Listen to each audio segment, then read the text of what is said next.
வணக்கம். நான் டாக்டர் பிரதீப், மனநல மருத்துவர். இன்று நான் பேசக்கூடிய டாபிக், வேலையை விரும்பி செய்வது எப்படி. ஒரு வேலையை விரும்பி செய்கிற போது உங்களுக்கு அதன் கஷ்டம் தெரிவதில்லை. வருந்தி செய்கிற போது உங்கள் கஷ்டம் பல மடங்கு ஆகிறது. எழுத்தாளர் சுஜாதாவிடம், இவ்வளவு புத்தகங்கள் படிக்கிறீர்களே, உங்களுக்கு இது கஷ்டமாக இல்லையா என்று கேட்டார்கள். இதை வேலையாக செய்கிறவனுக்குத்தான் இது கஷ்டம். நான் எனது விருப்பமாக இதை செய்கிறேன் என்று சொன்னார். விருப்பத்தோடு செய்கிற யாரும் ரொம்ப கஷ்டம் என்று புலம்புவதில்லை. இதெல்லாம் சொல்கிறதுக்கு நல்லா இருக்கும், ப்ராக்டிக்கலாக கஷ்டம் என்று மனசுக்கு தோன்றும். நான் செய்கிற வேலை ரொம்ப கஷ்டமானதாகத்தான் இருக்குது. ஆனாலும் என்ன பண்ணுறது, சம்பளம் வேணுமே, அப்பா வாங்கின கடனை அடைக்கணும், தவணை முறையில் வாங்கியிருக்கிற 2 சக்கர வண்டிக்கு தவணை கட்டணும். இப்படி கஷ்டப்படுபவர்கள் நிறையா பேர் இருப்பார்கள்.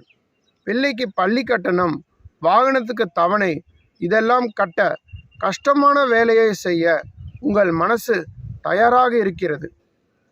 நீங்கள் சொல்கிற அந்த கஷ்டமான வேலையை நீங்கள் செய்து கொண்டிருப்பதற்கான காரணமே உங்களுக்கு இருக்கிற தேவைகள் தானே. இந்த தேவைகள் உங்களுடைய விருப்பங்கள். அதனால் அதை சுமக்க உங்கள் மனசு தயாராக இருக்கிறது. ஆனால் அவற்றை நிறைவேற்றிக் கொள்வதற்காக நீங்கள் செய்கிற உத்தியோகத்தை மட்டும் உங்கள் மனசு வெறும் வேலையாக மட்டுமே பார்க்கின்றது.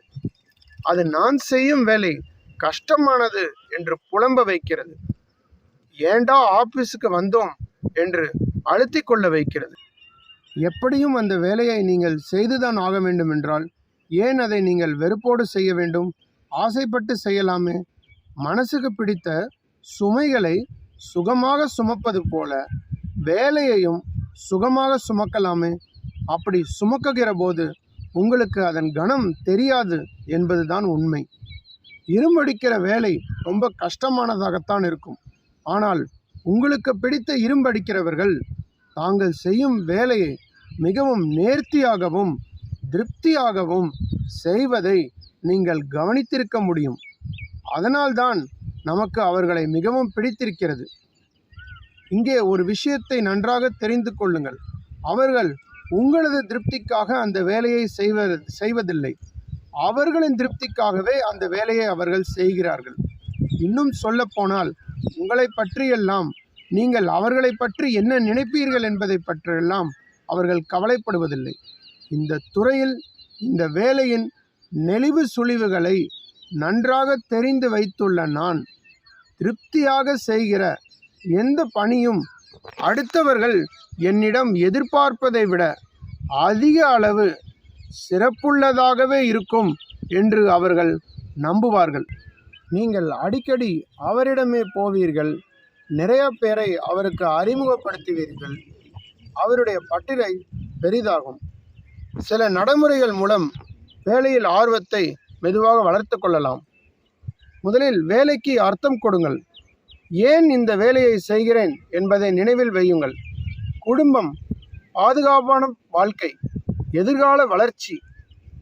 இந்த ஏன் தெளிவாக இருந்தால் ஆர்வம் மெல்ல வளர்ந்து வரும். புதியதை கற்றுக்கொள்ளுங்கள். வேலையோடு தொடர்புடைய புதிய திறன், புதிய முறை, புதிய தகவல் கற்றால் வேலை சுவாரஸ்யமாக மாறும். உங்களுக்கே சவால் விடுங்கள்.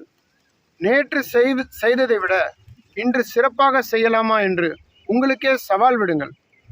முன்னேற்றம் காணும்போது ஆர்வம் அதிகரிக்கும். சிறிய சாதனைகளையும் மதியுங்கள். இதை முடித்தேன் என்ற திருப்தி மீண்டும் வேலை செய்ய தூண்டும். வேலை முடிந்ததும் பிடித்த விஷயம், இசை, நடைப்பயிற்சி, தியானம், மூச்சு பயிற்சி போன்றவைகள் செய்தால் மனம் ரிலாக்ஸ் ஆகி வேலையில் ஆர்வம் அதிகரிக்கும். ஒரு விஷயத்தை இவரிடம் சொன்னால் நிச்சயம் அவர் இதை செஞ்சு கொடுத்துருவார் என்று பெயர் எடுத்து நாம் அனைவரும் முன்னேறுவோம். நன்றி, வணக்கம்.